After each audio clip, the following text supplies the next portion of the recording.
अगर कांग्रेस के दफ्तर में चीनी की कम्युनिस्ट पार्टी का कोई प्रतिनिधित्व जाता है तो क्या देश में हंगामा नहीं मचेगा, टीवी स्टूडियो आग नहीं उगलेंगे। लेकिन जब वही तस्वीरें बीजेपी और आरएसएस के दफ्तर से आती है तो क्यों सन्नाटा छाता है और कोई सवाल पूछने वाला नहीं रहता है। नमस्कार, मैं हूं डॉक्टर सचिन डांगी। आप सभी का मेरे यूट्यूब चैनल में हार्दिक स्वागत है। आज हम किसी आरोप की नहीं, किसी अफवाह की नहीं, बल्कि एक तस्वीर जो कि एक मुलाकात की बात कर रहे हैं, जहां चीन की कम्युनिस्ट पार्टी के प्रतिनिधि आरएसएस के और बीजेपी से जुड़े दफ्तर में दिखाई देते हैं। सवाल यह नहीं है कि ये मुलाकात क्यों हुई, सवाल ये है कि इस पर सवाल क्यों नहीं पूछे गए अभी तक। हाँ दोस्तों, चीन वही देश है ना जिसके साथ भारत की सीमा पर तनाव आज भी बना हुआ है, टकराव हमेशा रहता है। गलवान की यादें अभी धुली ही नहीं है।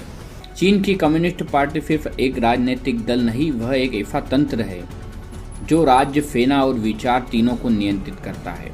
हाँ दोस्तों, आरएसएस खुद को एक राष्ट्रवादी संगठन बताता है।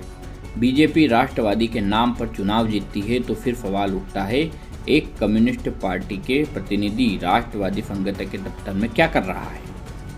दोस्तों, क्या यह कूटनीति थी, क्या यह संवाद था, या फिर कोई राजनीतिक क्रिया जो कैमरों के सामने कुछ और बंद कमरों में कुछ और चल रहा है।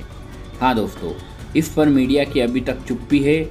जब विपक्ष से जुड़े लोग विदेशी राजनयिकों से मिलते हैं तो देश में द्रोह कहा जाता है, लेकिन जब सत्ता से जुड़े कुछ दफ्तरों में ऐसी मुलाकात होती है तो मीडिया अचानक व्यस्त हो जाता है, कभी क्रिकेट में, कभी बॉक्स ऑफिस में। सवाल जो पूछने चाहिए, सवाल यह नहीं है कि मिलना गलत है या सही, सवाल यह है कि क्या ऐसी बैठकों की जानकारी जनता को दी गई, क्या एजेंडा बताया गया, और अगर सब कुछ ठीक था तो फिर डर किस बात का है, मीडिया के सामने क्यों नहीं बताया गया। दोस्तों, लोकतंत्र सवालों से चलता है, चुप्पी से नहीं, देशभक्ति के नारों से नहीं, पारदर्शिता की मजबूती से चलता है देश। और अगर विपक्ष से पूछे जा सकते हैं सवाल तो ये सत्ता में बैठे नेताओं से क्यों नहीं पूछे जाते हैं।